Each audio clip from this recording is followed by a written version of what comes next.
Hello everyone. In today's class we are going to discuss the accruals or the matching concept. Accrual or matching concepts, let's understand the meaning. Revenues are recognized when they are earned but not when a cash is received. Okay, so as per the accrual or matching, we can say whatever the revenues are recognized when they are earned, okay, but not when they have cash received. Okay, so in short what I want to tell you that accrual is nothing but it's outstanding. Okay, so here whatever the revenue or expenditure will be there which is occurring at that time we are going to record. Okay, no, we will not wait for unless and until they paid or we are going to receive. Okay, so accrual or matching concept says that whatever the outstanding income or expenditures will be there. For example, outstanding is nothing but the expenditure have incurred but not yet realized in terms of cash, I can say. So as here revenue are recognized when they are earned, okay, but not when cash is received. So in matching principle, just what we are going to keep it in mind, just we want the revenue recognition. If there is a revenue recognition, then automatically we are going to record in the books of account. And matching concepts, we are not going to wait unless and until cash we have to receive in terms of revenue, then only I'm going to record in the books of account, nothing like that. So our main focus will be the recognition, whether is revenue is recognized in the sense it has generated. In simple words I can say, if the revenue is generated, then we are going to record in the books of account. Okay, so let's try to understand with a different sentence. Expenses are recognized as they are incurred but not when the cash is paid. Okay, same. For example, here also when it comes to the expenses, if the expenses have recognized, okay, it's have incurred, then that we are going to record in the books of account. Even we will not I can say we will not wait for unless and until we need to pay, then only we are going to record in the books of account. If the expense is incurred, then fine, we are going to record in the books of accounts. For example, I want to pay the rent of rupees 10,000 for the month of September. Okay, so already if the September month is already done, okay, it's already over the September month, then I have to pay the rent of September month. Okay, it doesn't mean that still I may not pay the rent for whatever the owner of the house, but the already it's incurred, the rent is incurred for that month, then automatically we have to record in the books of account. We should not wait unless and until whether the expenditure is have paid or the revenue has received. If the revenue or expenditure has incurred, then we are going to record in the books of account as per the accrual matching concept or principle, I can say.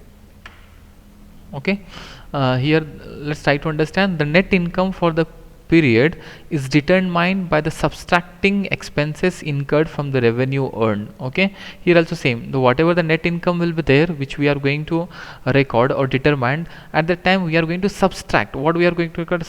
We are going to subtract expenses incurred from the revenues. Okay, whatever the revenues earned. For example, if you want to earn the revenues, for that we need to bear some kind of expenses. That all expenditures we are going to subtract to find out our net income for the period whichever is decided.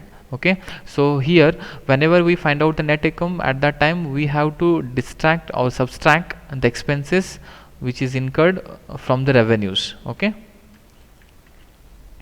example. So let's try to study with a kind of example. Expenses incurred but not yet paid in the current period. Okay, expenses incurred but not yet paid in current period should be treated as accrual, okay, or accrued expenses under the current liabilities. Okay, as I told you, these expenses are already incurred but not yet paid, okay, in the current period, should be treated as a accrual, accrued or outstanding expended under the current liabilities. Okay, for example, my home or house rent is due from the last 2 months. Okay, because already last 2 months I have not paid a rent of my house. It means that I need to pay. Okay, the rent is incurred but still I have not paid, so it become outstanding expenses. Okay, that we are going to record in the head of current liabilities. Okay, so whatever the expenditures are going to incurred, that we are going to record in the books of account. We will not wait unless and until whether the rent which is incurred that I have paid or no. So next, expenses incurred in the following period but paid for in advance should be treated as the repayment expenses under the current asset. Try to understand here. Expenses have already incurred in the following period but paid for in advance should be treated as a repayment expenses. For example, here what happened? Expenses already incurred but we have paid in advance. Okay, advance before incurring the expenditure we are paid the amount. Okay, for example, I already, if this is a September month, if I am paying this rent of October month, it means that already the payment is made in the advance, and that whatever the payment made in the advance should be treated as a prepayment expenses or kind of prepayment expenditure. Already priorly we have paid the expenditures, and even that we are going to record in the current assets, as we are going to record the accrual or outstanding expense in the current liabilities. Same prepayment expenses we are going to record in the current assets, because already we are not liable to pay the I can say the rent of which is a month of October or November, but in advance I am paying to my owner of house. Okay, so it becomes kind of asset for me. Advancely I have paid the rent of my house. Okay, so it means that prepayment is done here, and whatever the prepayment will be there, that we are going to record under the current asset. Okay. Next, depreciation should be charged as part of cost of a fixed asset consumed during the period of use.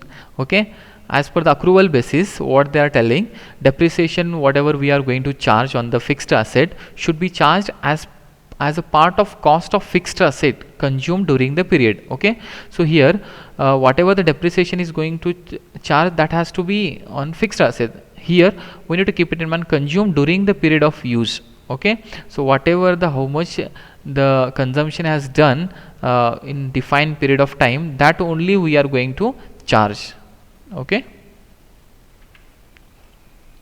next, try to understand different problems in recognition of expenses. Okay, when I say which type of expenditure we need to record, that times there are different types of problems. Let's understand. Here, normally the expenses represent resources consumed during the current period. Some cost may benefit several accounting periods. For the example, development expenditures, depreciation of fixed assets, and so on. So as says, normally the expenditures will be there. Expenses represents resource consumed during the current period. Whatever the expenditures are there that have consumed during the current period, and some cost may benefit several accounting periods.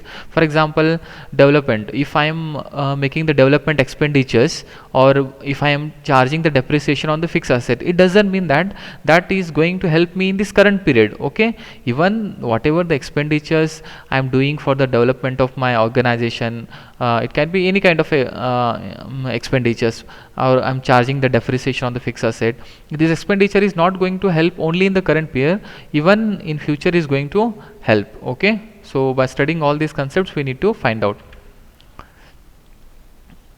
Next, recognition of criteria for the expenses. What are the different types of criteria involved for the expenses? Okay, association between the cause and effect, we are going to study here cause and effect. Okay, so expenses are recognized on the basis of direct association between the expenses incurred, on the basis of direct association between expenses incurred and the revenue earned. Okay, here expenses whatever we have recognized on the basis of direct association between the expenses incurred, on the basis of direct association between expenses incurred and revenue earned. Okay, here the expenses incurred and the revenue earned we need to study, we need to compare, then only whatever the effect or cause will be there, that can be identified. For example, the sales commission should be accounted for in the period when the products are sold, not when they are paid. Okay, so if I want to pay the commission on the sales, okay, but as per this concept, what is the problem? Should be accounted for in the period of when the products are sold. Actually, we have to pay the commission to the salesman, but priorly he has to sell the products now, then only we can paid sales, whatever sale commissions I can say, but not when they are paid. It doesn't mean that in advance, before selling the products, if I am paying the commission, that is that doesn't make any sense. Okay, so whatever the commissions we are going to pay, as per that, before what, because commissions we are going to pay on the sale, for that sales has to be done. Okay, thank you.